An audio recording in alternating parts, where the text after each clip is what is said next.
Electromagnetic theory. Okay, मॅक्सवेलने काय केलं होतं, according to Maxwell's electromagnetic theory. या थिअरीचं ऍझम्पशन काय होतं पहा. या थिअरीचं एक ऍझम्पशन असं होतं, ऍक्सलरेटेड चार्ज्ड पार्टिकल. ऍक्सलरेटेड म्हणजे मुवमेंट असणारा, मोशन मध्ये असणारा, त्याला आपण म्हणतो ऍक्सलरेटेड. ऍक्सलरेटेड चार्ज म्हणजे आयदर त्याच्यावरती पॉझिटिव्ह चार्ज आहे किंवा निगेटिव्ह चार्ज आहे. Accelerated charge particle or particle emit electromagnetic radiation. should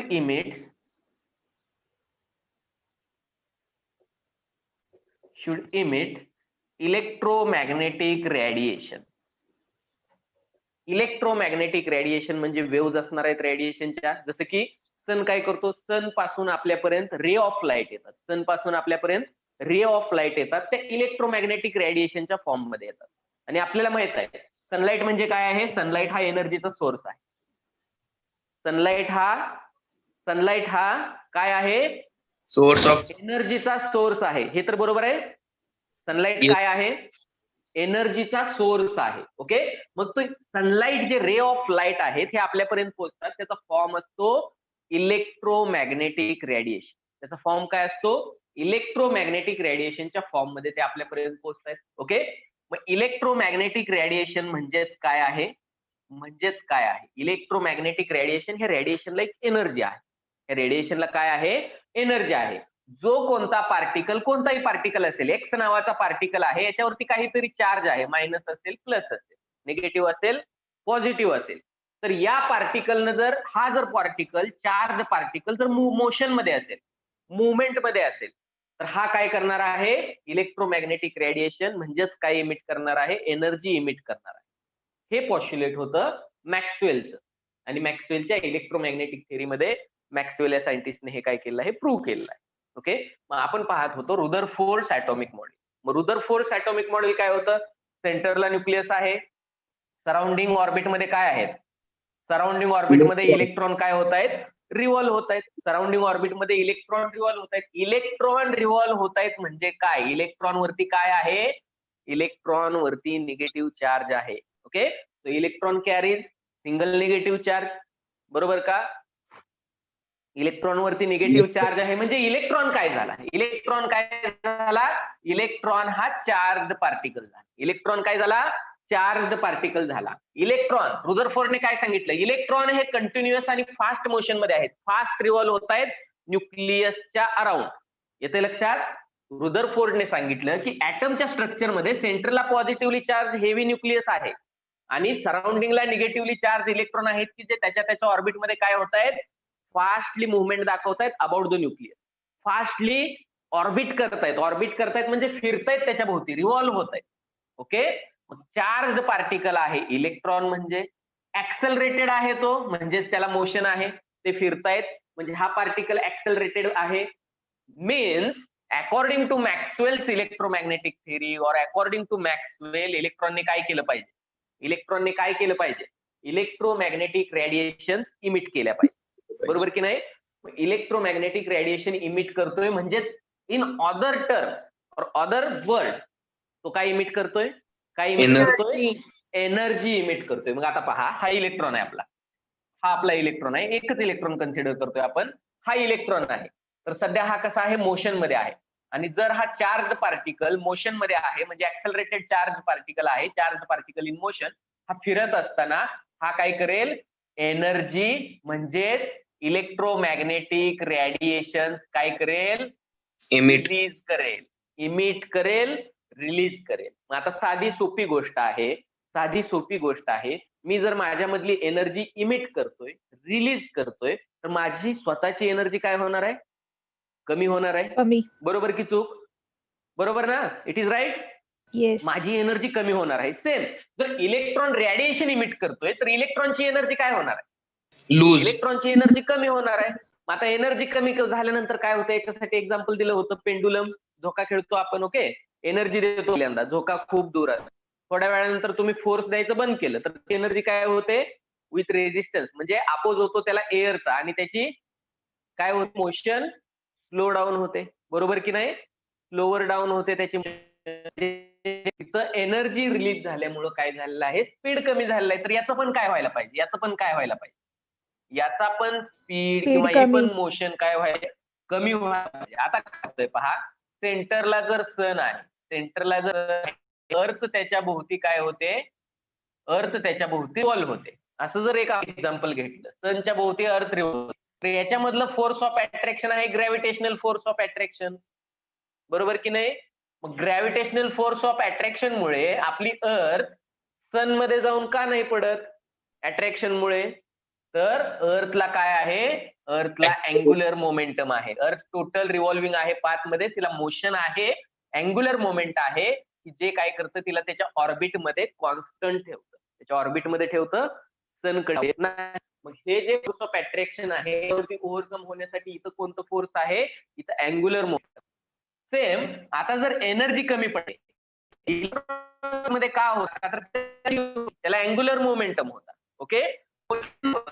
पण जर तो एनर्जी इमिट करतोय तर त्याची एनर्जी कमी होणार आहे. एनर्जी कमी झाली का, स्पीड कमी झाला का, याचं प्रोटेक्शन काय होणार आहे, न्यूक्लियस जास्त होणार आहे. हा काय करणार आहे, स्पायरल पाथ फॉलो करणार आहे. हळूहळू याची रेडियस कमी काय होणार आहे, स्लोली स्पीड डाऊन डाऊन हा मुवमेंट करून कुठे जाणार आहे, ऍट द एंड हा न्यूक्लियस मध्ये जाऊन पडणार, बरोबर की नाही? मग या स्पायरल पाथने हळूहळू याचा पाथ काय होणार आहे, श्रिंक होणार आहे. याचा पाथ काय होणार आहे म्हणून सांगितलं, पाथ जो आहे स्पायरल पाथ फॉलो करतो, याची रिंग होते आणि हा हळूहळू जाऊन कुठं पडतो, ऍट द एंड न्यूक्लियस पडतो. समजा मग हे तर प्रूव्ह केलं, according to this, according to math, जर हे असं झालं तर हे मॉडेल पॉसिबल नाहीये. का पॉसिबल नाहीये? जर इलेक्ट्रॉन जाऊन न्यूक्लियस मध्ये, ऍटम एक्झिस्ट करत नाही, ऍटम एक्झिस्ट करत नाही, ओके, ऍटम करत नाही, कंपाऊंड एक्झिस्ट करत नाही, कोणताही मॉलिक्यूल एक्झिस्ट करत नाही, आणि मॉलिक्यूल एक्झिस्ट करत नाही, कोणताच मॅटर तिथे एक्झिस्ट करत नाही. या जगामधली कोणतीच वस्तू असली नाही पाहिजे, आपण पण असलो नाही पाहिजे, बिकॉज आपली बॉडी पण मॅटर पासून बनलेली आहे, ओके. पण हे आहे का? नाही. ह्या सगळ्या गोष्टी एक्झिस्ट मध्ये आहेत, ह्या सगळ्या गोष्टी प्रेझेंट आहेत. म्हणजे कुठेतरी रुदरफोर्डच्या मॉडेलनं हे इलेक्ट्रॉनची एनर्जी किंवा अँग्युलर मोमेंट किंवा हे इलेक्ट्रोमॅग्नेटिक रेडिएशन एक्सप्लेन करण्यासाठी ही थेरी काय झाली, फेल झाली. कुणाची, रुदरफोर्ड मॉडेल इथं फेल झालं. आणखी एक दुसरी गोष्ट होती, हे झालं ही पहिली ड्रॉबॅक होती रुदरफोर्डच्या मॉडेल. दुसरी एक ड्रॉबॅक अशी होती की जे वेगवेगळे इलेक्ट्रॉन आहेत, वेगवेगळ्या ऑर्बिटमध्ये असणारे इलेक्ट्रॉन्स आहेत, त्यामधल्या एनर्जी मध्ये डिफरन्स आहे किंवा त्याच्या एनर्जी स्टेट्स कशा वेगळ्या आहेत, हे रुदरफोर्डच्या मॉडेलमध्ये. तर ह्या दोन ड्रॉबॅक्स होत्या, त्यामुळे काय झालंय, बोर्स थेरी डेव्हलप झालेली आहे. रुदरफोर्डचं काय झालेलं आहे, आउटडेटेड झालेलं आहे, मागं पडलेलं आहे. ड्रॉबॅक समजले तुम्हाला रुदरफोर्डच्या मॉडेलच्या? Reply me. Yes sir. Reply me. Kirti, Gaurangi, Samiksha, Sanskriti, second वाला नाही कळलं. ओके, वेगवेगळे बोरने, ओके. रुदरफोर्डने काय सांगितलं, पहिल्या ऑर्बिटमध्ये काही इलेक्ट्रॉन आहेत, दुसऱ्या ऑर्बिटमध्ये काही आहेत, तिसऱ्या ऑर्बिटमध्ये काही इलेक्ट्रॉन आहेत. जर हे वेगवेगळा पाथ फॉलो करतायत तर ह्या प्रत्येक इलेक्ट्रॉनची एनर्जी असली पाहिजे, प्रत्येक इलेक्ट्रॉनची एनर्जी वेगळी असली पाहिजे, बरोबर की नाही? ह्या ज्या वेगवेगळ्या एनर्जी आहेत, वेगवेगळ्या एनर्जी स्टेट्स आहेत प्रत्येक वेगवेगळ्या इलेक्ट्रॉन मध्ये, ह्या रुदरफोर्डने एक्सप्लेन केलेल्या नाही. रुदरफोर्डच्या मॉडेलमध्ये ह्या difference between energies of different electrons, जो काही एनर्जी डिफरन्स आहे तो एक्सप्लेन केलेला नाहीये. वेगवेगळ्या इलेक्ट्रॉनची एनर्जी वेगवेगळी कशी आहे हे सांगितलेलंच नाहीये या मॉडेल, ओके. हा पण एक काय होता, ड्रॉबॅक होता. Now it is clear? Yes sir. Okay, ह्या गोष्टी दिलेल्याच नाहीयेत, पॉस्ट्युलेट मध्ये दिलेल्याच नाहीयेत, त्यामुळे त्याला आपण काय कन्सिडर करतोय, ड्रॉबॅक आहे असं कन्सिडर करतोय. हे डिटेल्स दिलेले नाहीयेत. मग या सगळ्या गोष्टींमुळे रुदरफोर्डचं मॉडेल काय झालेलं आहे, थोडंसं आउटडेटेड झालेलं आहे. त्याच्यानंतर काय पहा, मग बोर्स मॉडेल डायरेक्ट नाही आलं, बोर्स ॲटॉमिक मॉडेल डायरेक्ट नाही आलं. त्याच्यासाठी बऱ्याचशा गोष्टींच्या डिस्कवरी झाल्या होत्या. So give the heading development leading to the Bohr's atomic model.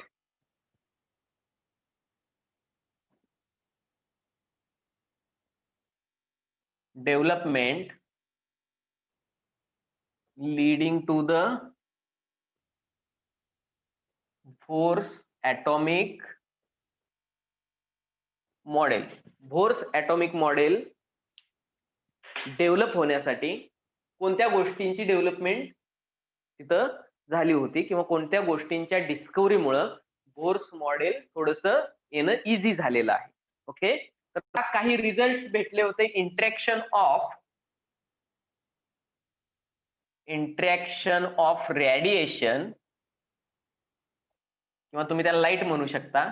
Electromagnetic radiation म्हणजेच light. Interaction of light with matter. Interaction of light with matter याच्यावरती स्टडी जोरात चाललेला होता त्यावेळी. तर यालाच आता स्पेक्ट्रोस्कोपिक टेक्निक असं म्हटलं जातं.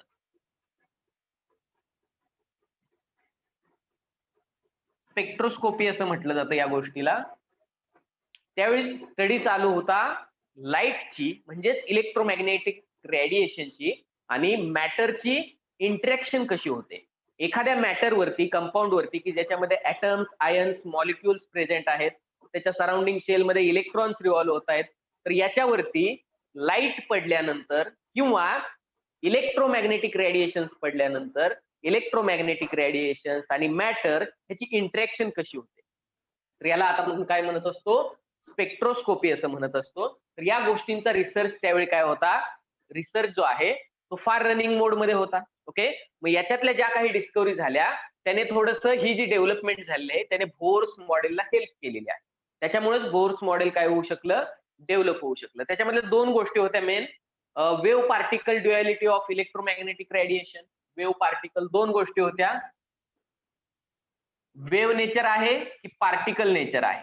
सनलाइट किंवा इलेक्ट्रोमॅग्नेटिक रेडिएशन जे सन पासून आपल्यापर्यंत येतं त्याचं नेचर काय आहे. आयदर ते वेव्हच्या फॉर्म मध्ये येतं किंवा पार्टिकलच्या फॉर्म मध्ये येतं. छोटे छोटे पार्टिकल असतील आपण डोळ्याने तर पाहू नाही शकणार. त्या लाईट मध्ये नक्की काय आहे, लाईटचा फॉर्म काय आहे, लाईट म्हणजे नक्की काय, इलेक्ट्रोमॅग्नेटिक रेडिएशन म्हणजे नक्की काय, ते आपण डोळ्याने पाहू शकत नाही. पण त्याची डिस्कव्हरी जी आपण करत होतो, त्याच्यामध्ये जो रिसर्च करत होतो, त्याच्यामध्ये दोन थेरीज डेव्हलप झालेल्या आहेत. कोणत्या दोन थेरीज? एक तर त्याचं नेचर वेव्ह नेचर असलं पाहिजे किंवा त्याचं नेचर काय असलं पाहिजे, पार्टिकल नेचर असलं पाहिजे. ओके, तर वन बाय वन पाहूयात. आणि दुसरा एक पॉइंट आहे line emission spectra of hydrogen. Line emission spectra of hydrogen जो आपण नेक्स्ट लेक्चरला पाहणार आहोत. आजच्या लेक्चरला आपण वेव्ह पार्टिकल ड्युअलिटी पाहूयात. So give the heading. Wave particle duality of electromagnetic radiation. Wave particle duality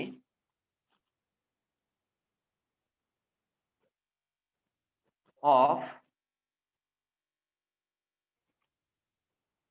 electromagnetic radiation.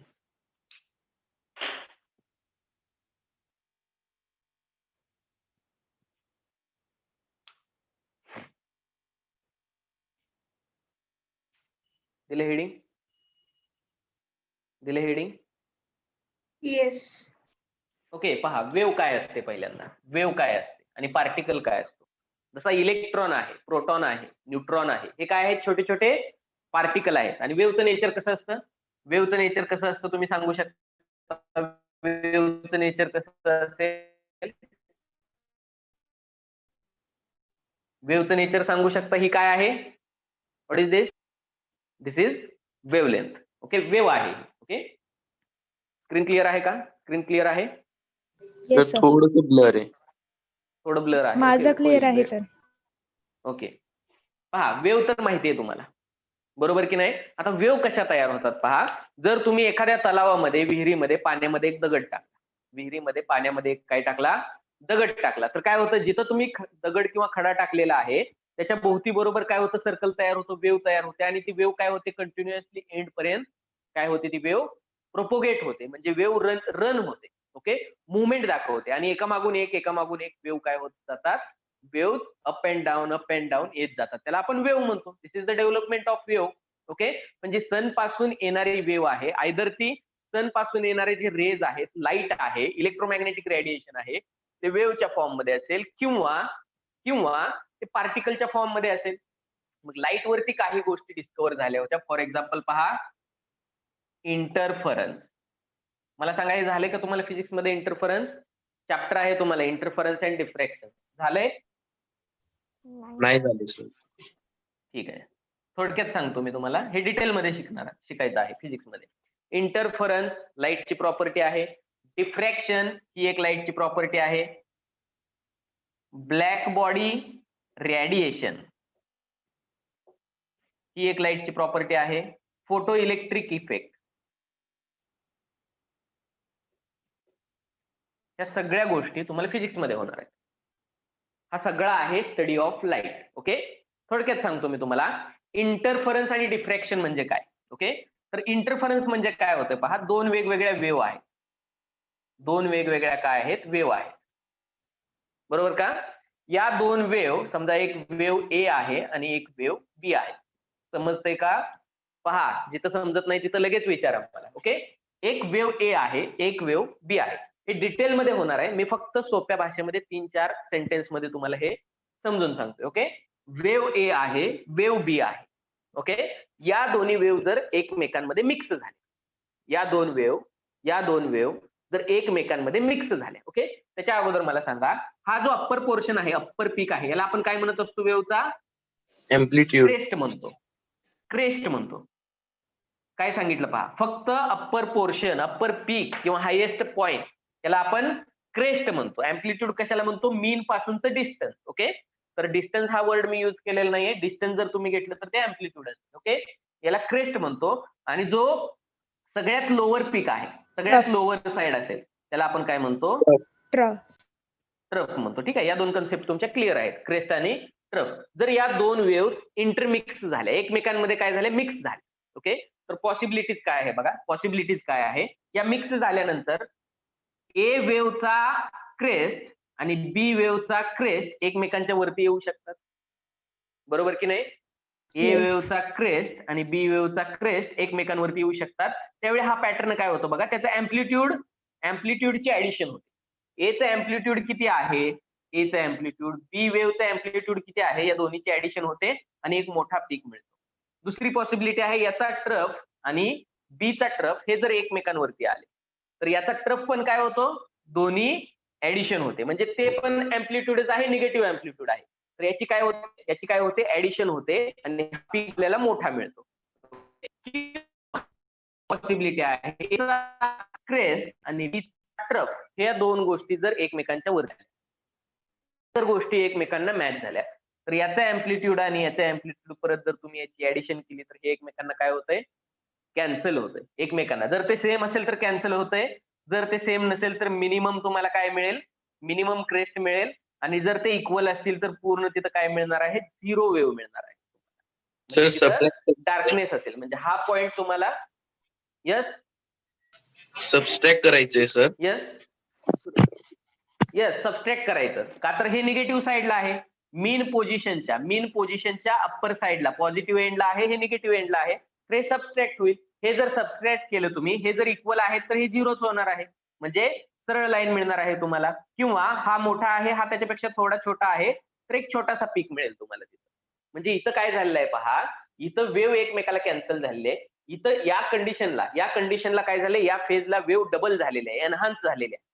मग एन एनहान्समेंट और कॅन्सलेशन ऑफ वेव्ह, एन एनहान्समेंट और कॅन्सलेशन, इकडे कॅन्सलेशन होतंय, इकडे एनहान्समेंट होते. एनहान्समेंट और cancellation of wave during mixing of the wave is called as interference. याला इंटरफरन्स म्हणतो आपण. मग जर इथं मिक्सिंग झालं असेल, एनहान्समेंट झाली असेल तर डार्क स्पॉट दिसणार आहे, कॅन्सल झालं असेल, सॉरी इथं ब्राईट स्पॉट दिसणार आहे, कॅन्सल झाला असेल तर तुम्हाला डार्क स्पॉट दिसणार आहे. ओके, वेव्ह मध्ये याला म्हणत असतो आपण इंटरफरन्स. डिफ्रॅक्शन काय आहे पहा, लाईटच्या वे मध्ये जर तुम्ही सनलाईट किंवा कोणतीही लाईट, जर तुम्ही विजिबल लाईट तुम्ही काय करताय, इंट्रोड्यूस करताय, आणि जर या लाईटच्या मार्गामध्ये एखादा ऑब्स्टॅकल आला, एखादा पार्टिकल आला, याला आपण ऑब्स्टॅकल म्हणतो, अडथळा म्हणतो.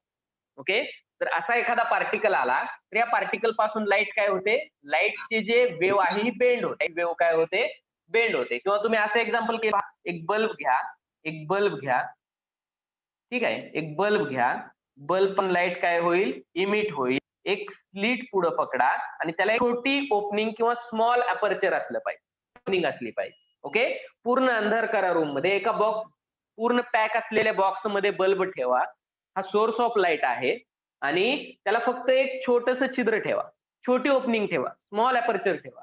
ओके, तर या पॉइंट पासून रे ऑफ लाईट असा सरळ जातोय का? फक्त जातोय, फक्त सरळ नाही जात. काय होतंय? रे ऑफ लाईट बेंड होतात, रे ऑफ लाईट बेंड होतात आणि पूर्ण आपल्याला रूम मध्ये थोडासा उजेड दिसतो. बरोबर आहे की नाही? पूर्ण पॅक बंद रूम आहे, खिडकीला छोटस होल आहे, सनलाईट त्याच्यामधून आत येते. तर असं आहे का पूर्ण रूम मध्ये अंधार आहे आणि फक्त एक रे दिसतोय? जसं आपण ड्रॉ करतोय असा फक्त एक रे दिसतोय? असं नाही होत. ओके, तर पूर्ण रूम मध्ये थोडा उजेड दिसतो आपल्याला. बरोबर की नाही? बरोबर की नाही? Yes, sir. एखादा जर Yes, ray sir. Of light फक्त छोट्या होल मधून आला, पूर्ण रूम मध्ये थोडासा उजेड दिसतोय आपल्याला. तो उजेड का दिसतोय? ती लाईट कुठून आली? तर तिथं काय झालंय? इथं बेंडिंग ऑफ लाईट झालंय. Bending of light at the obstacles or small aperture which come in the way of light, it is known as diffraction. त्याला काय म्हणतो आपण? डिफ्रॅक्शन म्हणतो. डिटेल मध्ये होणार आहे, त्याचे इक्वेशन्स होणार आहेत तुम्हाला फिजिक्स मध्ये. ब्लॅक बॉडी रेडिएशन काय आहे बघा. ब्लॅक बॉडी, पूर्ण ब्लॅक बॉडी केली. तुम्हाला माहित आहे व्हाईट आणि ब्लॅक आणि लाईट याची काय इंटरॅक्शन होते? उन्हाळ्यात आपण पांढरे कपडे वापरतो का? पांढरे कपडे का वापरतो आपण उन्हाळ्यामध्ये? यस, ती लाईट कमी Reply अब्झॉर्ब me. करते. लाईट ऍब्झॉर्ब कमी करते, म्हणजे जेवढी काय लाईट त्याच्यावरती व्हाईट क्लोथ वरती पडते ती सगळी काय होते? इमिट केली जाते. पण ब्लॅक कपडे आपण वापरत नाही उन्हाळ्यामध्ये का? ब्लॅक शर्ट जर तुम्ही विअर केला उन्हाळ्यामध्ये, काय होतंय? सनलाईट जे आहे टोटल ऍब्सॉर्ब होते. मग ब्लॅक बॉडी जी आहे टोटल लाईट ऍब्सॉर्ब करते, व्हाईट बॉडी जी आहे ती टोटल लाईट काय करते? रिफ्लेक्ट करते. बरोबर की नाही? मग जी ब्लॅक बॉडी आहे, आता इथं थोडीशी वेगळी कन्सेप्ट आहे. ब्लॅक बॉडी म्हणजे पूर्ण ब्लॅक असेल, स्मॉल अपर्चर असेल, त्याला पूर्ण राऊंड असेल, पूर्ण राऊंड असेल, एक स्मॉल अपर्चर केलं जातं आणि याच्यामधून जर लाईट तुम्ही काय केली, याच्यामध्ये इंट्रोड्यूस केली, तर ही लाईट पूर्ण याच्यामध्ये ट्रॅप होते, कॅप्चर होते, बाहेर पडत नाही. ओके, मग जर एखाद्या ब्लॅक बॉडीवरती जर रेडिएशन पडले तर सगळेच्या सगळे रेडिएशन तिथं काय होतात? ऍब्सॉर्ब होतात. बरोबर की नाही? सगळे रेडिएशन ऍब्सॉर्ब केले जातात. ऍब्सॉर्ब केल्यानंतर ह्या बॉडीचं टेम्परेचर काय व्हायला पाहिजे? बॉडीचं टेम्परेचर काय व्हायला पाहिजे? वाढायला पाहिजे. ओके, टेम्परेचर वाढल्यानंतर काय होतंय पहा. टेम्परेचर वाढल्यानंतर ही बॉडी रेडिएशन इमिट करते.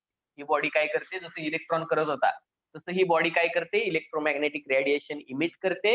ह्या रेडिएशनची वेवलेंथ जी आहे किंवा फ्रिक्वेन्सी जी आहे किंवा ह्या रेडिएशनची एनर्जी आहे, ही एनर्जी डिफरंट असते आणि ही डिपेंड असते त्याच्या टेम्परेचरवरती. कशावरती डिपेंड असते? त्याच्या टेम्परेचरवरती. या इफेक्टला म्हटलं जातं ब्लॅक बॉडी रेडिएशन. या रेडिएशनला काय म्हटलं जातं?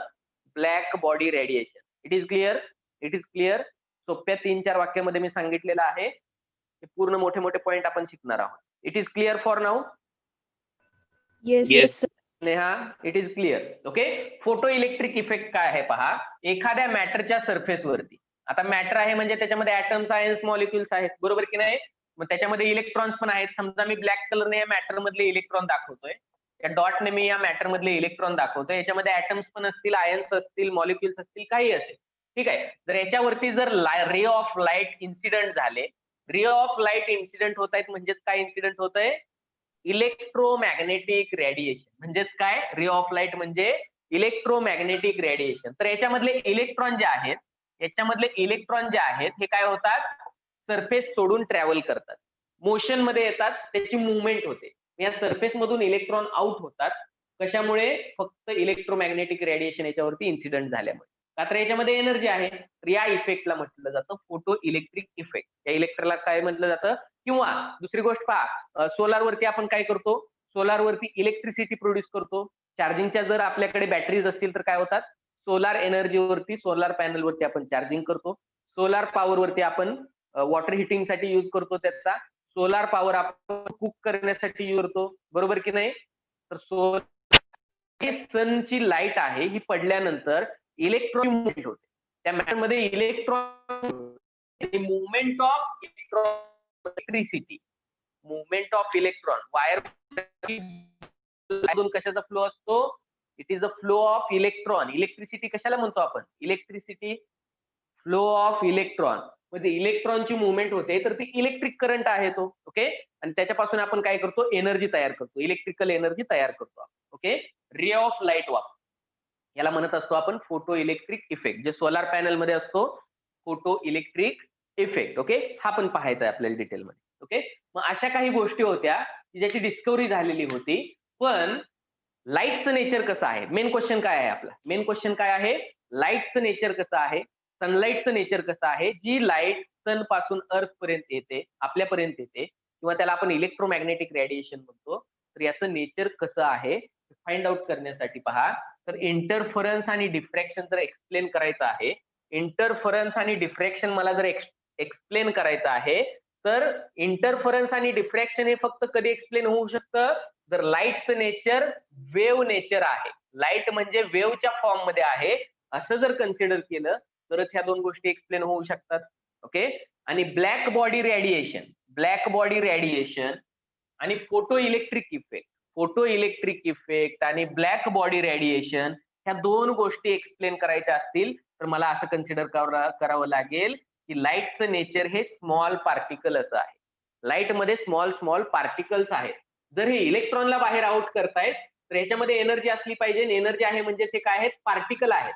येते का नाही लक्षात? बघा, कॅरम मध्ये एखादा जर आपल्याला काय करायचं, एखादी जर फुंके आपल्याला होल मध्ये पास करायचे तर आपल्याला काय करावं लागेल, त्याला स्ट्रायकरने हिट करावं लागेल, म्हणजे त्याच्यासारखाच पार्टिकल, एक पार्टिकल बाहेर काढायचंय तुम्हाला मॅटर मधला, तर त्याला तुम्हाला पार्टिकलचीच बंबार्डमेंट करायला लागेल. येतंय लक्षात? एका पार्टिकलची बंबार्डमेंट दुसऱ्या पार्टिकल वरती झाल्यानंतर तो पार्टिकल बाहेर पडणार आहे. म्हणजे हे फोटो इलेक्ट्रिक इफेक्ट आणि ब्लॅक बॉडी रेडिएशन हे कधी एक्सप्लेन होऊ शकतं, जेव्हा तुम्ही कन्सिडर करताय की लाईटचं नेचर हे पार्टिकल नेचर आहे. लाईट ही पार्टिक्युलेट फॉर्म मध्ये आहे, पार्टिकल नेचर आहे त्याचं. आणि इंटरफरन्स आणि डिफ्रॅक्शन ह्या दोन प्रॉपर्टी ज्यावेळी तुम्ही लाईटच्या एक्सप्लेन करताय त्यावेळी तुम्हाला असं कन्सिडर करावं लागेल की लाईट ही वेव्हच्या फॉर्म मध्ये, बरोबर की नाही? हे एनहान्समेंट होतंय, कॅन्सलेशन होतंय, पार्टिकलमुळे नाही होऊ शकत, पार्टिकलच्या फॉर्म मध्ये हे नाही होऊ शकत. मग हे कधी होऊ शकतं, हे वेव्ह मुळे होऊ शकतं. मग इथे एक डिलेमा पोज झालेला आहे. इथे एक डिलेमा म्हणजे काय म्हणतो आपण, डिलेमा पोज झालाय म्हणजे ड्युएल बिहेवियर काय झालेलं आहे तिथं, पोज झालेला आहे, म्हणजे द्विधा मनस्थिती म्हणतो आपण त्याला. म्हणजे इथं जे डिलेमा पोज झालेला आहे की आयदर लाईटचं नेचर पार्टिकल आहे किंवा लाईटचं नेचर वेव्ह नेचर आहे. ओके, या टाईपचा डिलेमा इथं पोज झालेला आहे. ओके, या दोन जर प्रॉपर्टी एक्सप्लेन करायचं आहे तर आपल्याला लाईटचं नेचर वेव्ह नेचर आहे असंच कन्सिडर करावं लागेल डेफिनेटली. आणि जर तुम्हाला या दोन प्रॉपर्टीज एक्सप्लेन करायच्या आहेत तर लाईटचं नेचर पार्टिकल नेचर आहे असंच तुम्हाला एक्सप्लेन करावं लागेल, कन्सिडर करावं लागेल. मग या डिलेमाला सॉर्ट आउट करण्याचा एकच मार्ग होता त्यावेळी की लाईटचं नेचर ड्युएल नेचर आहे असं कन्सिडर करायचं. म्हणजे लाईट ही वेव्हच्या फॉर्म मध्ये पण आहे आणि लाईट ही पार्ट मध्ये पण आहे, असं दोन्ही कन्सिडर करायचं, दोन्ही गोष्टी ऍक्सेप्ट करायच्या. हा एकमेव सोल्युशन होतं त्यावेळी, म्हणून आपण त्याला म्हणत असतो wave particle duality of electromagnetic radiation. Electromagnetic radiation हे वेव्हच्या फॉर्म मध्ये पण आहे आणि इलेक्ट्रोमॅग्नेटिक रेडिएशन हे पार्टिकलच्या फॉर्म मध्ये पण आहे. ओके, हे क्लिअर आहे का मला सांगा? जेवढं झालंय तेवढं Yes, sir. क्लिअर आहे सर का? म्हणजे फोटो इलेक्ट्रिक इफेक्ट मध्ये इलेक्ट्रॉन एमिट होतात सर. इलेक्ट्रॉन इमिट होतात किंवा जर पॅनलचा विचार करताय तर हे इमिट होणाऱ्या इलेक्ट्रॉनला आपण वायर मधून पास करतो आणि वायर फ्लो झाला तर त्याला आपण इलेक्ट्रिसिटी म्हणतो. ते इलेक्ट्रिसिटी वापरून आपण बॅटरी चार्ज करतो आणि ते आपण लाईट युज करतो. ओके, इलेक्ट्रॉनची मुवमेंट होते. इलेक्ट्रॉन ओपन सरफेस युज करता इलेक्ट्रॉन जातील निघून, पण त्याला जर तुम्ही वायर कनेक्शन देताय तर ते इलेक्ट्रॉन वायर मधून काय होतील, फ्लो होतील. आणि इलेक्ट्रॉन वायर मधून फ्लो होत आहेत म्हणजेच इलेक्ट्रिसिटी. म्हणजे आपण इलेक्ट्रिसिटी जनरेट करतो युजिंग सोलार एनर्जी वापरून इलेक्ट्रिसिटी जनरेट करतो. ओके, त्याच्यासाठी युज केलं जाणारं मटेरियल वेगळं असतं, त्यासाठी युज केलं जाणारं हे मटेरियल जे आहे ते वेगळं असतं. पाहूयात ते पण आपण नंतर. ठीक आहे, हे समजलं का? काही गोष्टी वेव्ह नेचरने एक्सप्लेन होत होत्या. याचं जर सोल्युशन पाहिजे तुम्हाला तर पार्टिकल नेचर असंच कन्सिडर करावं लागेल तुम्हाला लाईटचं किंवा इलेक्ट्रोमॅग्नेटिक वेव्ह. सर त्यावेळी जो डिलेमा पोज झाला. यस कीर्ती. सर पण वेव्ह सुद्धा पार्टिकलनेच बनली असेल ना? वेव्ह कशी टाईप मध्ये असते, वेव्ह या टाईप मध्ये असते. वेव्ह म्हणजे एक डिस्टर्बन्स असतो. तो डिस्टर्बन्स फक्त एनर्जी ट्रान्सफर करतो. पहा, मी एक एक्झाम्पल देतो तुम्हाला. पाण्यामध्ये दगड टाका, विहिरीमध्ये दगड टाका, काय होतंय? विहिरीमध्ये दगड टाकल्यानंतर त्याच्या भोवती काय होते, वेव्ह तयार होते. ती वेव्ह प्रोपोगेट होते, त्याच्या मागून वेगळ्या वेव्ह तयार होतात आणि ह्या वेव्ह काय होतात, कंटिन्युअसली आपल्याला कशा दिसतात? वेव्हची डायरेक्शन काय असते, मुवमेंट काय असते? ज्या पॉइंटला दगड टाकलाय तिथून आउटवर्डला असते, बरोबर की नाही? बरोबर की नाही? येस. जिथं तुम्ही दगड टाकताय त्याच्यापासून बाहेरच्या बाजूला वेव्ह ट्रॅव्हल करतात. आता पहा, मी दुसरं एक एक्झाम्पल देतो. याच्यामध्ये काय करा, एक लाकडाचा ब्लॉक जो पाण्यावरती तरंगतोय, एक फ्लोट होतोय, तो लाकडाचा एक ब्लॉक किंवा एक ठोकळा तुम्ही तिथं टाका पाण्यामध्ये आणि परत दगड टाका आणि परत चेक करा, परत वेव्ह अशाच जाणार आहेत. पण हा लाकडाचा जो ठोकळा आहे हा जातोय का? हा जातोय का? हा नाही जाणार. नाही. हा कुठं असणार आहे? हा जागेलाच असणार आहे. वेव्ह आल्यानंतर तो वर खाली होईल, वर खाली होईल, वर खाली होईल, पण तो त्याची जागा सोडतोय का? नाही सोडत जागा. ओके.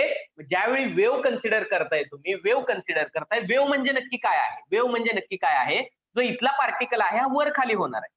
हा पार्टिकल इथंच मुवमेंट करणार आहे, पण हा पार्टिकल ज्यावेळी मुवमेंट करतोय, हा फक्त त्याच्या नेक्स्ट ऍडजस्टंट पार्टिकलला एनर्जी ट्रान्सफर करतो. इथला जो पार्टिकल आहे हा नेक्स्ट पार्टिकलला एनर्जी ट्रान्सफर करतोय. हा मुवमेंट दाखवतोय का दुसरीकडे? नाही दाखवत. मग हे जे डिस्टर्बन्स तयार होत आहेत, हे एका जागेवरती आहेत. फक्त एनर्जी ट्रान्सफर होते. वेव्ह ट्रान्सफर होते म्हणजे पाणी इकडे ट्रान्सफर होत नाही. पाण्यावरती ठेवलेला लाकडी इकडून इकडे ट्रान्सफर होत नाही. पाण्याचे जे मॉलिक्युल्स आहेत, वॉटर मॉलिक्युल्स आहेत, हे फक्त आपल्या आपल्या जागेला वर खाली होतात. हे आपल्या आपल्याला वर खाली होतात. जर वॉटरचा पहिला मॉलिक्यूल जर वर गेला, ओके, तर त्याच्या शेजारी तो एनर्जी ट्रान्सफर करतोय, तो त्याच्या शेजारच्या मॉलिक्यूलला एनर्जी ट्रान्सफर करतोय. पार्टिकल मधून एनर्जी ट्रान्सफर होते. पार्टिकल कुठेही जात नाहीत, पार्टिकल जागेला राहतात. पार्टिकल काय राहतात? जागेला राहतात कोणत्याही मॅटरचे. तर त्याला आपण वेव्ह म्हणतो. आणि पार्टिकल नेचर म्हणजे डायरेक्ट प्रोटॉन, इलेक्ट्रॉन, न्यूट्रॉन जसे असतात तसे पार्टिकलच डायरेक्ट ट्रॅव्हल करतोय. पार्टिकल काय करतोय? डायरेक्ट ट्रॅव्हल करतोय. प्रोटॉन इथून तिथं गेला, इलेक्ट्रॉन इथून तिथं गेला. तसं आपण म्हणू शकतो लाईटचा पार्टिकल इथून इकडे ट्रॅव्हल झाला. वेव्ह मध्ये तसं नाहीये. वेव्ह मध्ये पार्टिकल ट्रॅव्हल होत नाहीत. वेव्ह मध्ये पार्टिकल मध्ये डिस्टर्बन्स येतो. वेव्ह मध्ये फक्त मॅटर मध्ये किंवा मीडियम मध्ये डिस्टर्बन्स येतो आणि ट्रान्सफर होते ती फक्त एनर्जी. ट्रान्सफर काय होते? फक्त energy. It is clear Kirti? Yes sir. Orangi, it is clear? Everyone reply Yes, me, it sir. Is clear? ठीक आहे. मग यावेळी काय ऍक्सेप्ट केलं? Yes sir. की वेव्ह आणि पार्टिकल दोन्ही नेचर आहे इलेक्ट्रोमॅग्नेटिक रेडिएशन. ड्युएल नेचर आहे. नेचर कसं आहे? ड्युएल. तरच ह्या गोष्टी काय होऊ शकतात? एक्सप्लेन होऊ शकतात. जर तुम्ही म्हटलं की लाईटचं नेचर वेव्ह फॉर्म मध्ये आहे, तर याच गोष्टी एक्सप्लेन होतील. या गोष्टी तुम्हाला एक्सप्लेन करता येणार नाही. जर तुम्ही म्हटलं लाईटचं नेचर पार्टिकल आहे, तर या दोन गोष्टी एक्सप्लेन होतील. इंटरफरन्स डिफ्रॅक्शन तुम्हाला तिथे एक्सप्लेन करता येणार नाही. ओके. म्हणून दोन्ही गोष्टी एक्सेप्ट करणं हा एकच मार्ग होता. म्हणून ड्युएल नेचर आहे असं त्यावेळी काय केलं गेलं? ऍक्सेप्ट केलं गेलं. तर इथं आणखी आहे पहा, याच्यामध्ये आणखी काय आहे? ज्यावेळी कधी किंवा इलेक्ट्रोमॅग्नेटिक रेडिएशन मॅटर बरोबर इंटरॅक्शन होते, लाईटची इंटरॅक्शन मॅटर, त्यावेळी लाईटचं नेचर पार्टिकल नेचर आहे असं कन्सिडर केलं जातं. ओके. आणि ज्यावेळी कधी लाईट प्रोपोगेट होते, लाईट एका ठिकाणाहून दुसऱ्या ठिकाणी लाईट प्रोपोगेट होते. सन पासून अर्थ पर्यंत लाईट आलेली आहे. मग ही लाईट न कसं ट्रॅव्हल आहे किंवा प्रोपोगेट कशी झालेली आहे? तर हे प्रोपोगेशनच्या फॉर्म, जे प्रोपोगेशन कसं होतंय? वेव्हच्या फॉर्म मध्ये होतंय. म्हणजे काय लक्षात घ्या, काय सांगितलं आहे? लाईट ज्यावेळी इंटरॅक्ट होते मॅटर बरोबर, when light interacts with matter, when, write down this, light interacts with matter. Matter म्हणजे कोणताही मॅटर, मॉलिक्युल्स त्याच्यामध्ये present. It behaves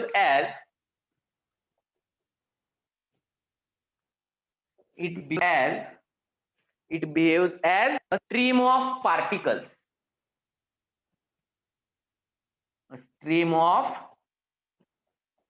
dual nature तर ऍक्सेप्ट केलं, पण ड्युएल नेचर आणि त्याचा यूज कसा ऍक्सेप्ट केलाय पहा आपण.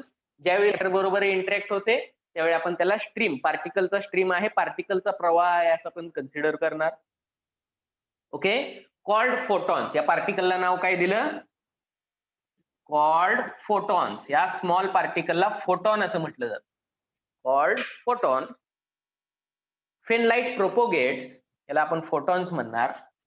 आता दुसरी गोष्ट, फेन लाईट प्रोपोगेट्स म्हणजे काय? एका ठिकाणाहून दुसऱ्या ठिकाणी ट्रॅव्हल करते, त्याला आपण प्रोपोगेट्स म्हणतो. Okay. Light propagates, it behaves as an electromagnetic radiation.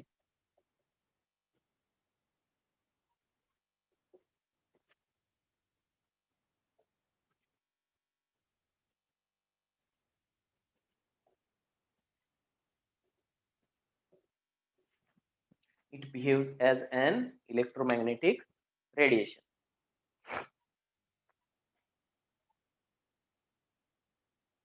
किंवा इलेक्ट्रोमॅग्नेटिक वेव्ह म्हणतो आपण त्याला, वेव्ह नेचर म्हणतोय. So make it wave. दोन गोष्टी कुठे यूज करायच्या समजल्या? यस, ज्यावेळी इंटरॅक्शन होते लाईटची मॅटर बरोबर त्यावेळी त्याला आपण काय म्हणणार? नेचर पार्टिकल नेचर आहे. ज्यावेळी लाईटचं प्रोपोगेशन होतं त्यावेळी लाईटचं नेचर वेव्ह नेचर आहे असं म्हणतात. ज्यावेळी लाईट प्रोपोगेट होते त्यावेळी लाईट कशी असते? वेव्हच्या फॉर्म मध्ये. आणि ज्यावेळी इंटरॅक्शन होते त्यावेळी कन्सिडर काय करणार आपण? पार्टिकल नेचर हे कन्सिडर करणार light. It is clear? Sir propagation म्हणजे? प्रोपोगेशन म्हणजे एका ठिकाणाहून दुसऱ्या ठिकाणी जाणे. ओके, लाईट ट्रॅव्हल जे होते त्याला आपण प्रोपोगेशन म्हणतो.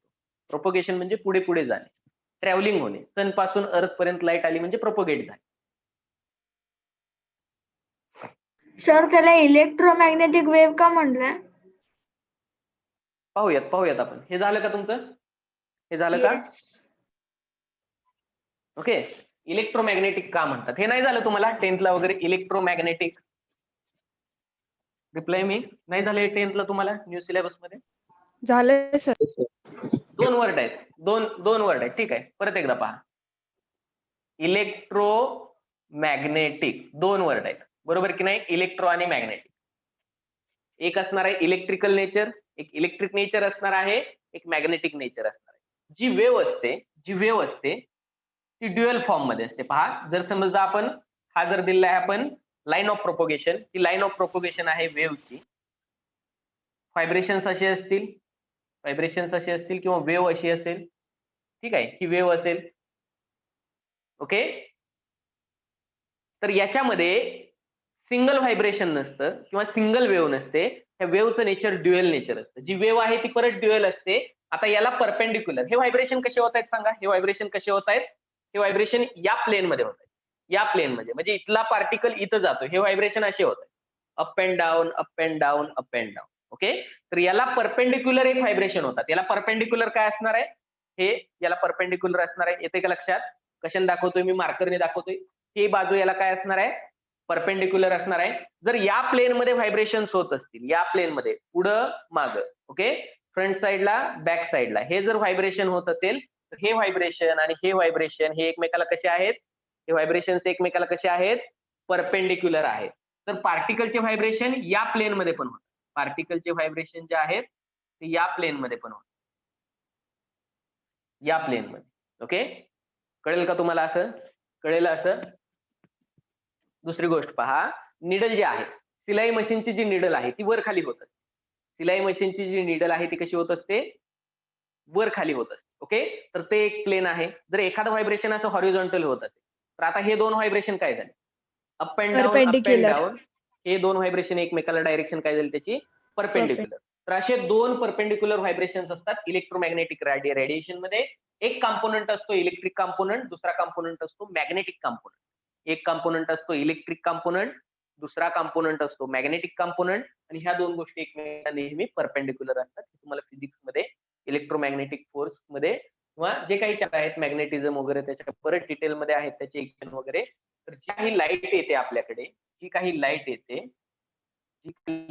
अशी जर वेव्हलेंथ आपण कन्सिडर केली, अप अँड डाऊन याचे व्हायब्रेशन्स असतील तर याला परपेंडिक्युलर एक प्लेन असतं. याला परपेंडिक्युलर एक प्लेन असतं. आणि ह्या परपेंडिक्युलर प्लेन मध्ये काय होतंय? या परपेंडिक्युलर प्लेन मध्ये काय होतंय? येते का लक्षात? आता दिसेल परपेंडिक्युलर. एक व्हायब्रेशन असं होतंय, दुसरं व्हायब्रेशन असं होतंय. आणि ह्या दोन्ही वेव्स प्रोपोगेट होतात. तर हे ड्युअल नेचर असतं वेव्हचं. पण जनरली आपण असं प्रत्येक वेळी 3D इमेज काढत बसत नाही, त्याची 3D इमेज ड्रॉ करत नाही. आपण फक्त अशीच वेव्ह दाखवतो. त्याला आपण काय म्हणतो? Electromagnetic radiation. आणि इलेक्ट्रोमॅग्नेटिक रेडिएशनचा स्पेक्ट्रम खूप मोठा आहे. पहा, इलेक्ट्रोमॅग्नेटिक स्पेक्ट्रम कशाला म्हणतो आपण? स्पेक्ट्रम कशाला म्हणतो आपण? लाईट स्प्लिट्स इनटू कशाला म्हणतो? कंपोनेंट. ओके, हे पहा, स्क्रीन दिसते का तुम्हाला? येस. ओके, वेव्हलेंथ दिलेली आहे तुम्हाला. वेव्हलेंथ, वेगवेगळ्या वेव्हलेंथ मध्ये वेगवेगळ्या लाईट्स असतात. गॅमा रेज 10⁻16 अप टू 10⁻11 पर्यंत आपण त्याला काय म्हणतो? या रेंजला, या रेंज मध्ये ज्याची वेव्हलेंथ आहे त्याला आपण काय म्हणणार? Gamma rays. त्याच्यापेक्षा जर वेव्हलेंथ काय झाली? त्याच्यापेक्षा वेव्हलेंथ इन्क्रीज झाली, वाढली. येते का लक्षात? मायनस मध्ये म्हणून इकडे काय होणार, राईट साईडला इन्क्रीज होणार. जर वेव्हलेंथ वाढली तर आपण त्याला एक्सरेज म्हणतो. त्याच्यापेक्षा जास्त वेव्हलेंथ असते युव्ही लाईटची, ज्याला आपण 200 ते 400 नॅनोमीटर म्हणतो. इथं जे हे छोटं ब्लॉक दिलेलं आहे ही व्हिजिबल लाईट आहे. ही व्हिजिबल लाईट आहे जी आपण पाहू शकतो. याच्यामध्ये वेगवेगळे कलर्स आहेत जे तुम्हाला खाली दाखवले आहेत. वेगवेगळे कलर आहेत, याला आपण व्हिजिबल लाईट म्हणतो. व्हिजिबल लाईटच्या नंतर म्हणजे रेडच्या अप्पर साईडला असते ती इन्फ्रारेड. रेडच्या नंतर इथं पहा, इथं रेड आहे, 700 नॅनोमीटरला रेड आहे किंवा 750 पर्यंत रेड आहे.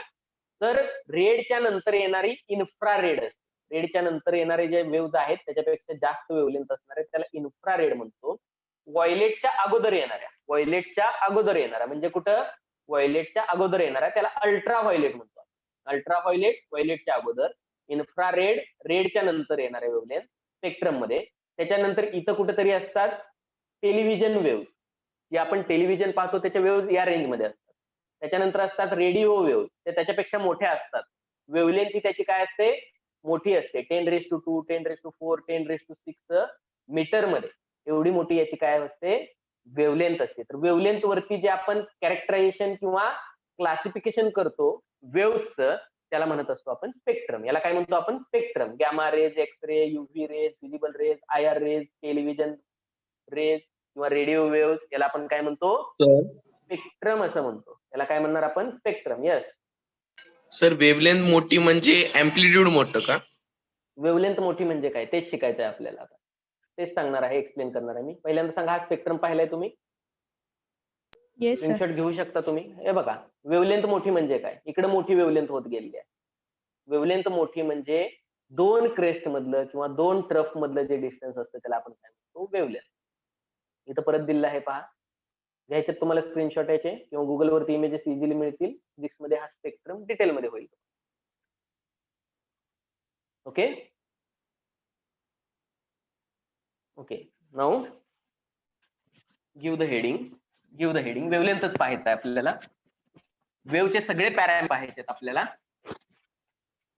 Characteristics of electromagnetic wave. Give the heading. कोणत्या कॅरेक्टरिस्टिक्स आहे म्हणजेच पॅरामीटर पाहणार आहे आपण.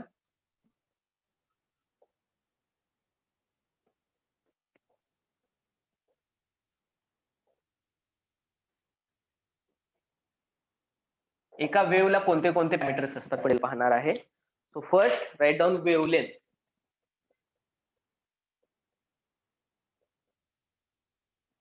हे पण झालेलं आहे तुम्हाला. वेव्हलेंथ डिनोट केली जाते लॅम्बडाने. वेव्हलेंथ कशाने डिनोट करतो आपण, लॅम्बडाने. तर वेव्हलेंथ म्हणजे काय, what is mean by wavelength?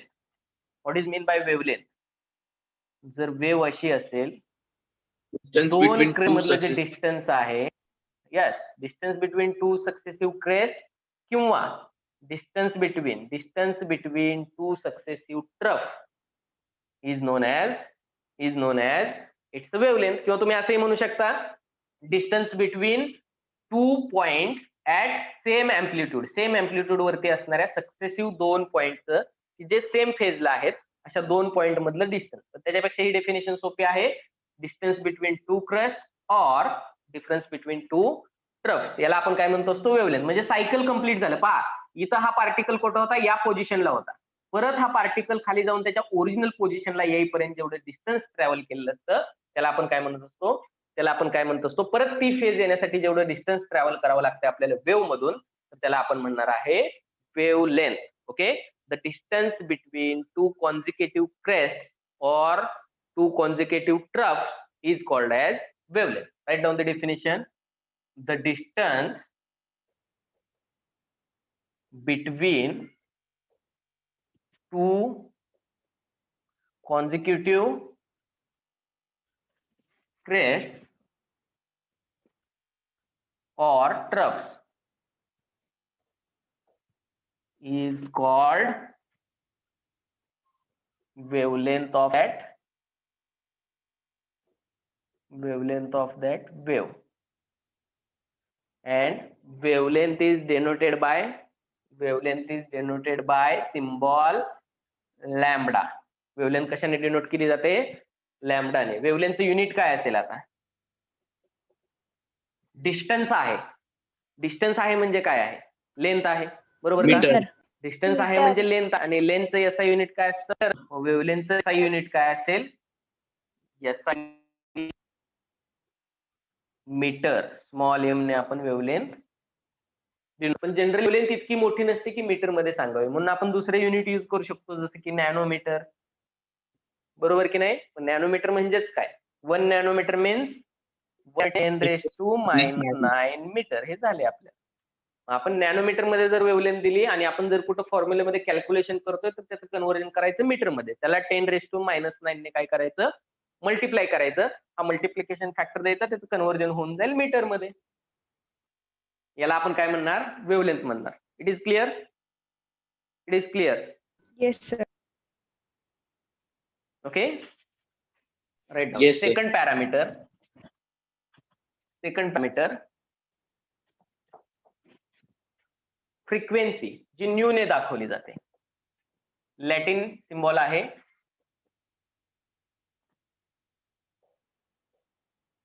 Frequency, ही न्यू ने रिप्रेझेंट केली जाते. Greek letter, beta, beta, gamma, alpha, delta, हे सगळे काय आहेत, ग्रीक लेटर आहेत, ग्रीक अल्फाबेट्स आहेत. तर त्याच्यामधलाच एक अल्फाबेट आहे new.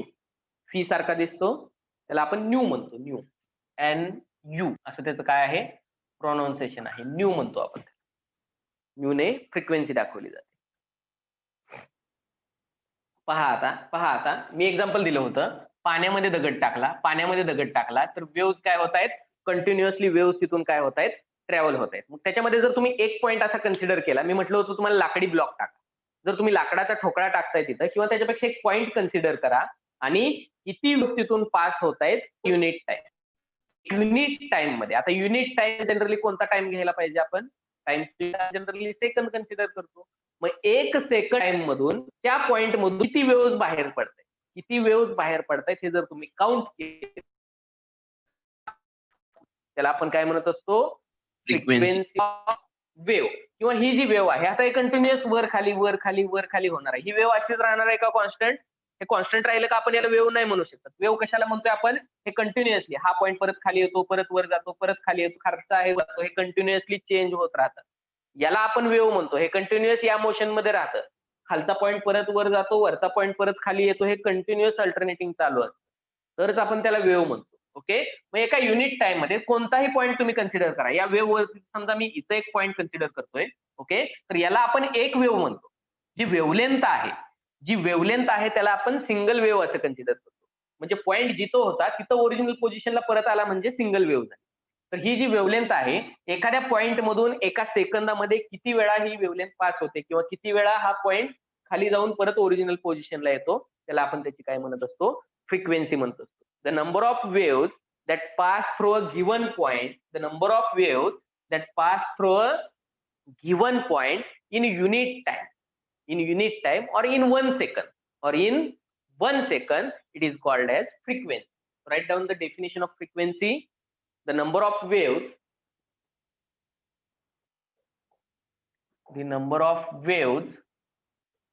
that pass through a point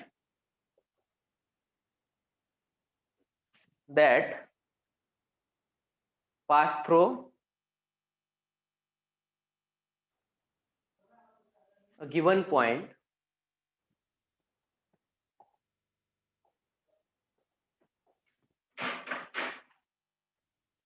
just 1 minute.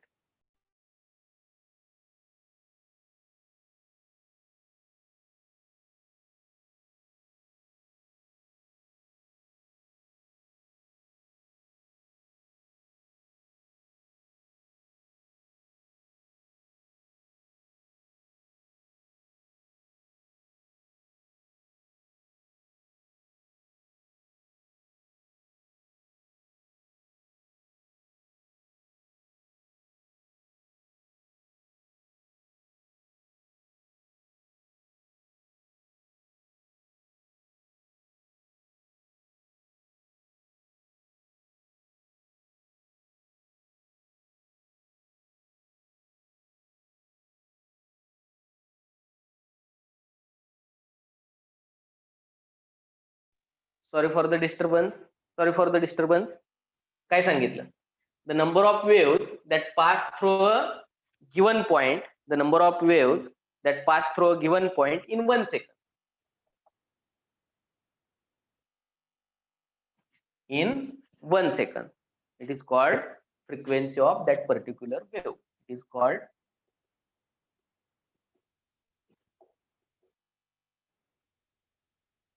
frequency. It is called frequency. झाली definition लिहून? Definition लिहून झाली? Reply me. Yes, sir. Okay.